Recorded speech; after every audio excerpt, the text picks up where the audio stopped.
we just had a funeral for a former president, Jimmy Carter.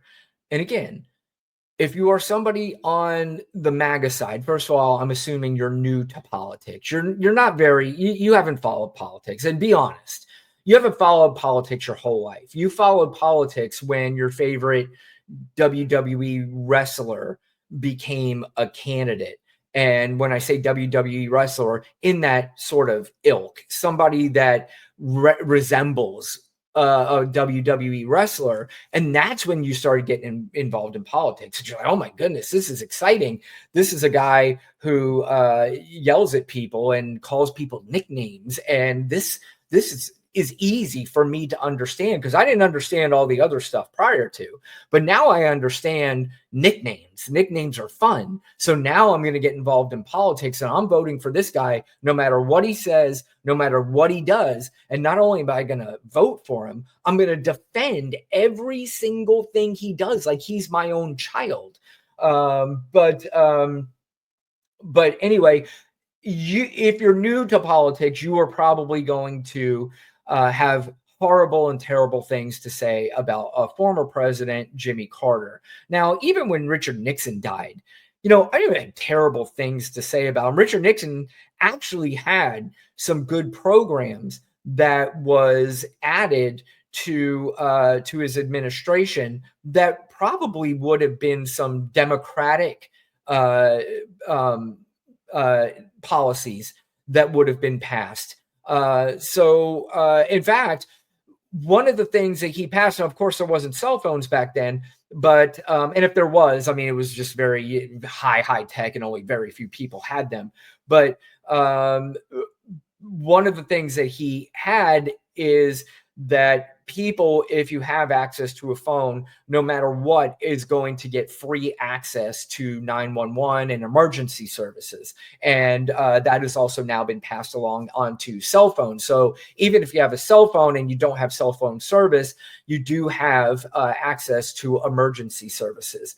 So, but there are some other things that he passed. I have terrible things to say about Richard Nixon. He was a president of the United States. But there are people that I've already heard say just terrible and awful things about Jimmy Carter. Let me tell you one thing about Jimmy Carter. Jimmy Carter is one of the best American presidents post his presidency. He's not going to go down as the greatest. I'll acknowledge that. I think he was underrated. I don't think he was as bad as people said he was.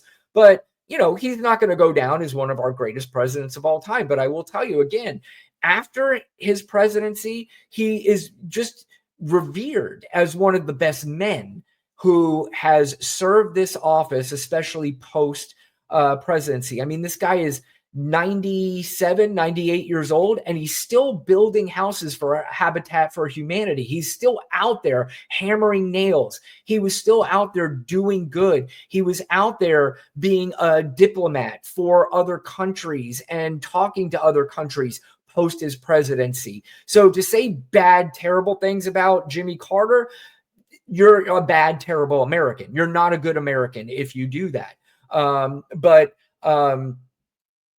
The funeral just happened recently, and I'm sure all of you have seen this.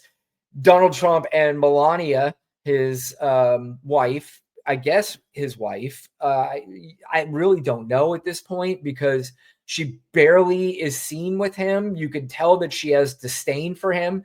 But I think there's obviously some sort of contractual agreement between them to where she shows up to some things and some things she does not show up to.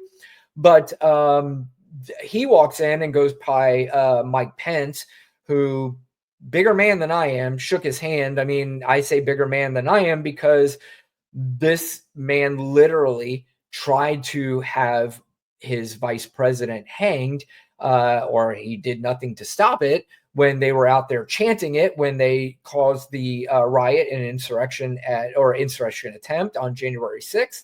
But the one person who did have balls was Mike Pence's wife, who decided, I'm not sure that I'm going to greet you the same way my husband did. To you, we can see President-elect Trump now entering the room for this morning's service.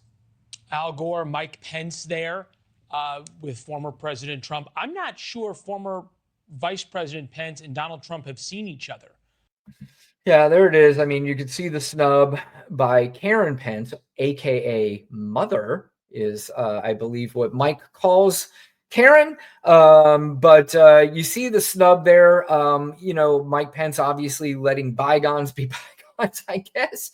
But also too, I will say this, and I said this too when I heard and saw people on the with the clip where Obama and Trump were talking and laughing together. The one thing is you're in an uncomfortable position, right? You're sitting next to the guy that everybody there obviously wants nothing to do with. And you're the only one there sitting next to him. And you could be a dickhead. And in some circles, people would say do the right thing and just ignore him and snub him the same way Karen Pence did. Or you can realize you're on a funeral and maybe that's not the place to have beef necessarily with the person that's sitting next to you and somebody that you've had talked with before in the past. So, if you're mad at Obama for laughing, I don't blame you. I don't say you shouldn't be. But at the same time, I think you're in a very uncomfortable position if you notice somebody that was not there.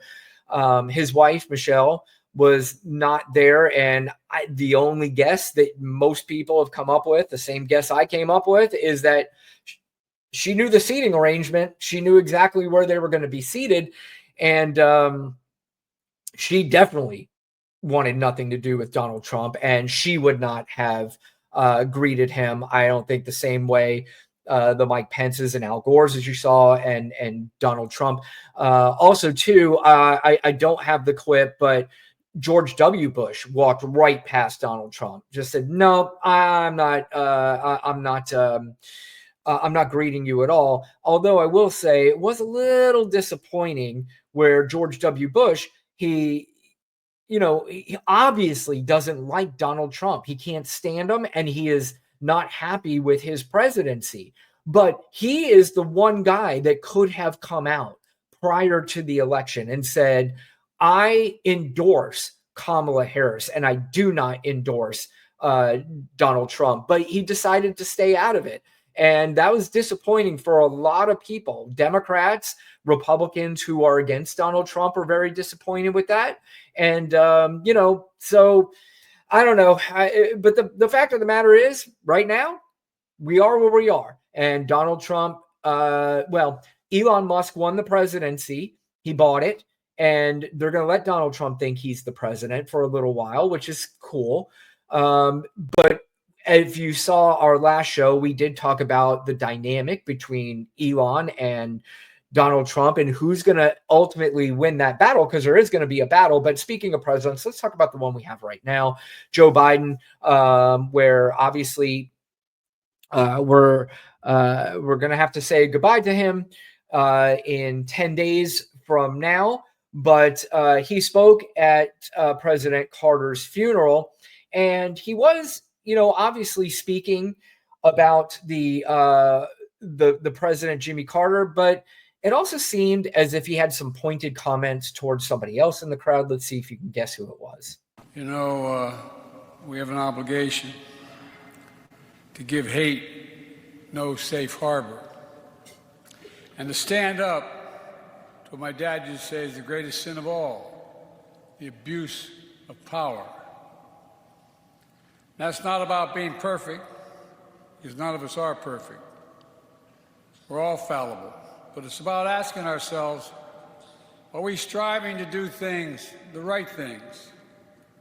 What values? What are the values that animate our spirit? Do we operate from fear or hope, ego or generosity? Do we show grace? Do we keep the faith when it's most tested? Yeah, I mean, obviously, he had some words for Donald Trump, and you could see the look on Donald Trump's face as President Biden is speaking his words.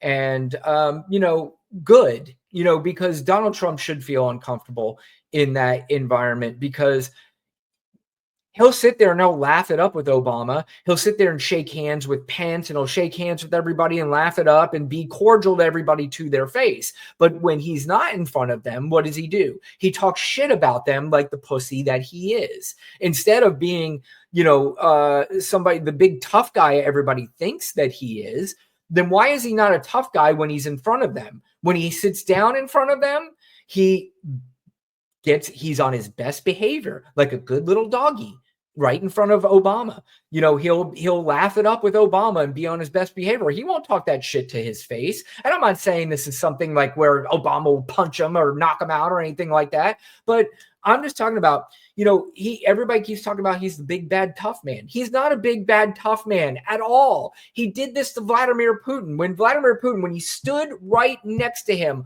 on the American stage, when a reporter asked, do you believe that Vladimir Putin and Russia had anything to do with interfering in the 2016 election, which they clearly did, which has been proven that they did? He's asking him in front of Vladimir Putin. And what did he do? He bowed down like a little doggy that he is in front of Vladimir Putin and said, I don't see why he told me he didn't do anything, so I have to believe him. So that's the big bad tough guy that you guys keep thinking that he is. I assure you, there's nothing tough about Donald Trump. Nothing.